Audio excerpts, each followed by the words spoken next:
Por eso vamos a hablar con el padre Adolfo Granillo Ocampo. Él es rector del Santuario Eucarístico Jesús Sacramentado, que está del otro lado. Padre, ¿qué tal? Buenos días. Luis Coro y Nicolás Castillo lo saludan. ¿Cómo le va?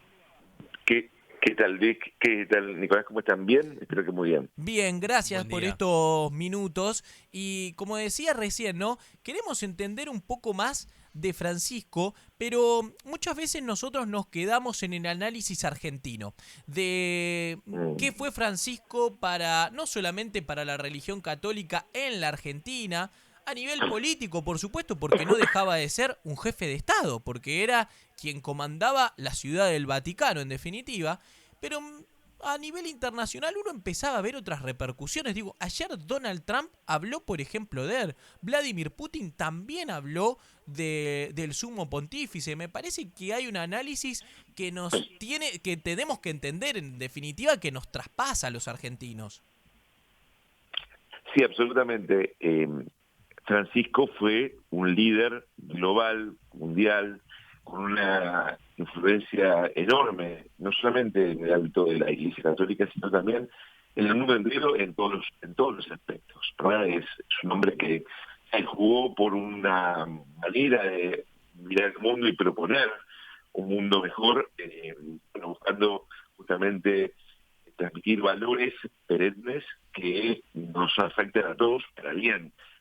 Por ese motivo, bueno, hoy uno puede ver como consecuencia de ello los líderes del mundo hablando sobre Francisco y reconociendo en él una persona que transformó verdaderamente desde su mirada muchas de las cosas que en el contexto actual nosotros podemos ver.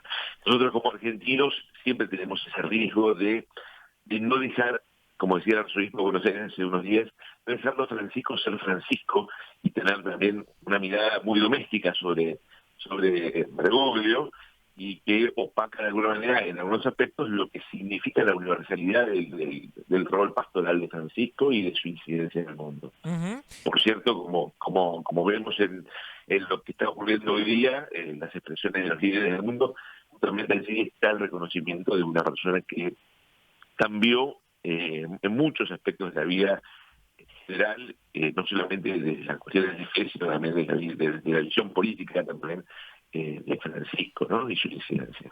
¿Ha generado un quiebre también a nivel institucional en la iglesia, el Papa?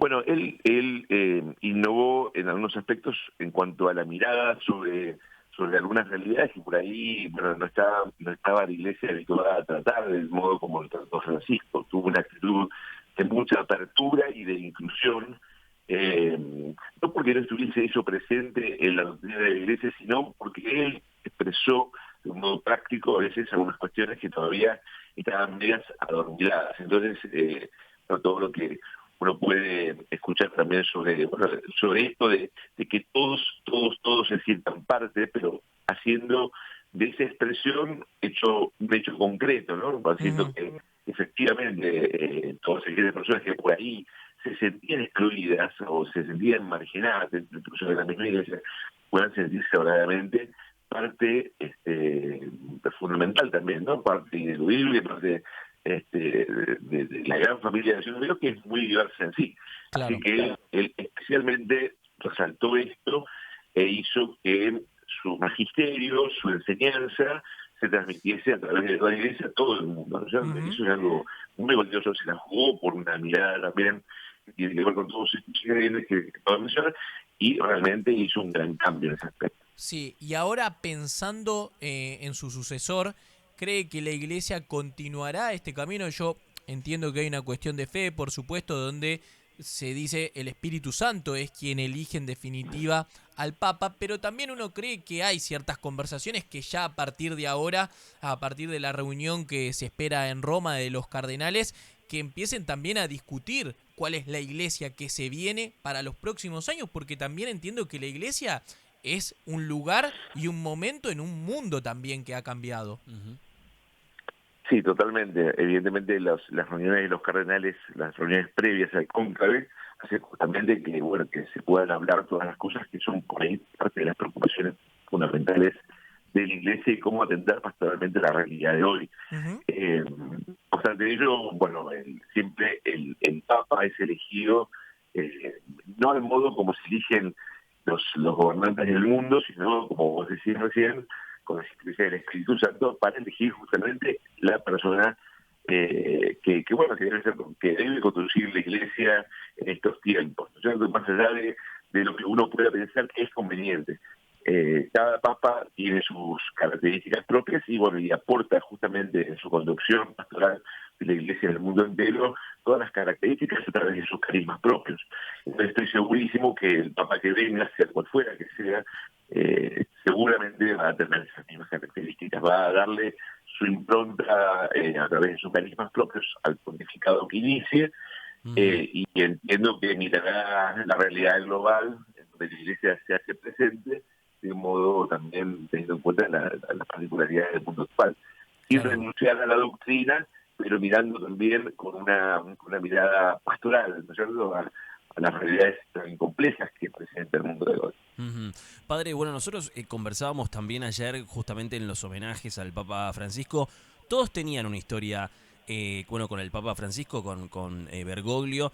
Me gustaría en el plano personal, si usted, bueno, tuvo algún encuentro con él siendo Papa, o cómo fue el vínculo también cuando era Bergoglio, si tiene alguna anécdota que obviamente recuerde Sí, por mucho ahora por supuesto. estas horas. Por supuesto que sí, la verdad que él fue mi arzobispo, yo soy parte del clero de Buenos Aires, Ujú. fui ordenado primero diácono y luego sacerdote por él en el año 2001. El 10 de noviembre del año 2001 él me consagró como sacerdote. Y la verdad que el vínculo que él tenía con el clero de Buenos Aires era un vínculo muy cercano, muy llano, muy sencillo, como él era en todos sus aspectos. O sea, así como ustedes lo recuerdan muchas veces, que andaba en el colectivo, en el subte, se vinculaba de ese modo con la gente, iba por la calle y demás, también con el clero hizo un antes y un después. Nosotros directamente lo contactábamos de modo, sencillo por teléfono, o volvíamos a hablar, o tomábamos unos mates, o lo que fuera, y uno se sentía realmente también muy acompañado, muy conocido también por el arzobispo en su momento, y eso es algo que uno atesora en el corazón. A mí, por ejemplo, en el año 2012, al final del año, me llamó para pedirme que me hiciese cargo de la conducción pastoral de una comunidad que era en ese momento Nuestra Señora de las Nieves, que por Ujú. la que yo comencé a conducir en el año 2013, en marzo. Pero unos días antes de que comenzase mi labor allí, estando ahí en la curia con él, hablando sobre lo que iba a ser la transición, me dice, bueno, me tengo que ir al cónclave, pero vuelvo unos días para acompañarte en la transición. Bueno, esa es una anécdota que me queda guardada también en el corazón, porque finalmente la próxima vez que lo vi ya fue elegido papa y bueno, así que eso fue una anécdota muy linda para mí que la atesoro.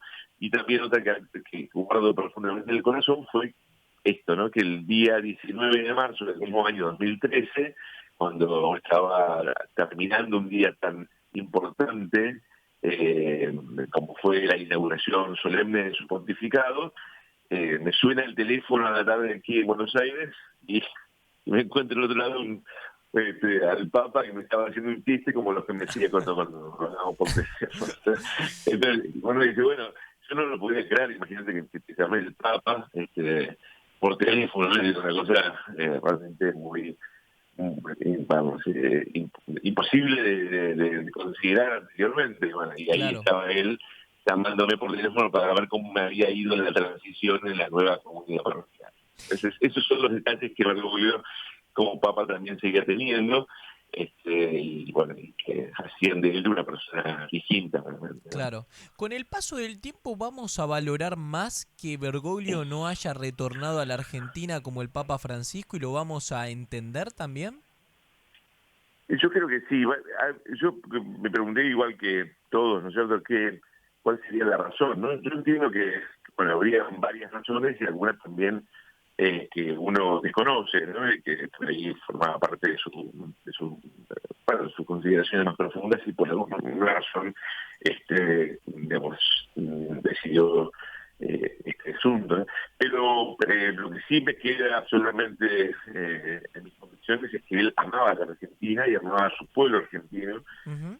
Prueba de ello es la cantidad de gestos y actitudes que tenía, ¿no es cierto?, con unos y con otros, incluso con aquellos que lo criticaron mucho en su momento, con el arzobispo, bueno, en fin, tuvo actitudes de mucha compasión, misericordia, trascendió las rencillas domésticas de la Argentina y bueno, cada vez que podía manifestaba su realidad que tiene todo que ver con la referencia a la Argentina. Yo leía una nota que le habían hecho en su momento donde él expresaba que, por ejemplo, toda su formación académica, todo se lo debía a su patria, a la escuela pública. Eso son cuestiones que son muy valiosas y que les exprese el Papa también hacen ver en él un amor muy fuerte, o diría incondicional hacia su patria. Entonces eso no me cabe la menor duda que lo tenía.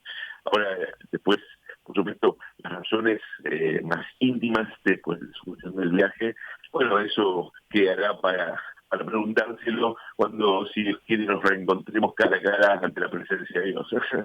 Claro.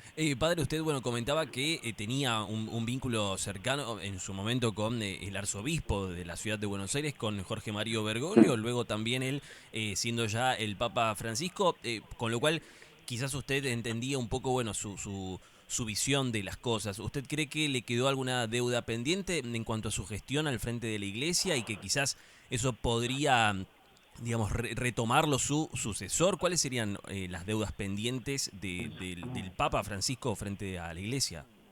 ¿Cuáles podrían ser? Yo creo que abrió una brecha, hizo un antes y un después sobre algunas actitudes pastorales que están por supuesto llamadas a ser profundizadas por quien continúe, ¿verdad? Es un camino que se va abriendo, un sendero, una mirada pastoral sobre la realidad general que entiendo el sucesor tendrá que considerar para continuarla y profundizarla. Entonces, creo que él dio todo lo que humanamente pudo hacer con la asistencia de Dios durante el tiempo de su vida e incluso las últimas apariciones, desde mostrarse frágil, no afectado incluso por la enfermedad, no se escondió ante eso, sino que también con eso mostró una manera de ser, mostró un estilo que hace referencia a lo que, como cristianos debemos siempre intentar también llevar nuestra cruz, saber que vamos caminando como peregrinos hacia una patria que trasciende lo immanente, ¿no? Entonces, y él mostró también de ese modo que él es parte también de esa humanidad que camina peregrina. Así que cuando yo lo veía, su bendición apostólica, que dio así tan afectado por su salud, bueno, en sí todo lo hizo, ¿no? En unas horas antes de morir. Bueno, eso también es un legado, ¿no? Una brecha, un camino, un sendero a seguir profundizando, pero donde se muestra un ejemplo de un gran papa que mostró incluso hasta sus últimas consecuencias cómo cargar su cruz, cómo mostrarse también en su fragilidad, uniéndose a Jesús de esa manera, ¿no? El poder de Dios. Padre, le agradecemos por el tiempo, por la explicación y seguramente charlaremos más adelante. Que tenga buenos días. Será un gustazo grande y muchos saludos para ustedes y a toda su audiencia. Gracias, hasta luego. Gracias. Pasó el padre... Adiós. Adiós. Pasó el padre Adolfo Granillo Ocampo, rector del Santuario Eucarístico Jesús Sacramentado, hablando sobre el fallecimiento del Papa Francisco, pero puntualmente sobre lo que fueron sus 12 años de papado, desde aquel marzo de 2013 hasta su fallecimiento el último lunes, en estos 88 años de vida que ha tenido el Papa Francisco y que ahora se busca a su sucesor y que también, como decía, a partir de hoy ya la Iglesia empieza de algún modo a charlar qué es lo que se le viene, qué es la institución que quiere para los próximos años, porque en definitiva está anclada, como yo le planteaba también al padre, y por supuesto que él coincidía, está anclada en un lugar y en un momento, y el mundo también está también anclado en un lugar y en un momento. Claro, Por lo tanto, es parte de lo que todos empezamos a analizar de lo que se viene posiblemente para la Iglesia Católica. Exacto, me parece que obviamente ahora en estos días el foco va a estar puesto en el funeral y obviamente las despedidas lógicas al Papa Francisco, pero cuando inicie el cónclave la gran pregunta va a ser si finalmente el legado de Francisco va a perdurar en la Iglesia. por lo menos por un mandato más, Ujú. o si efectivamente la Iglesia va a dar un giro efectivamente hacia la derecha, pero es la gran incógnita de los próximos días, ¿no? Si el legado de Francisco va a perdurar o no.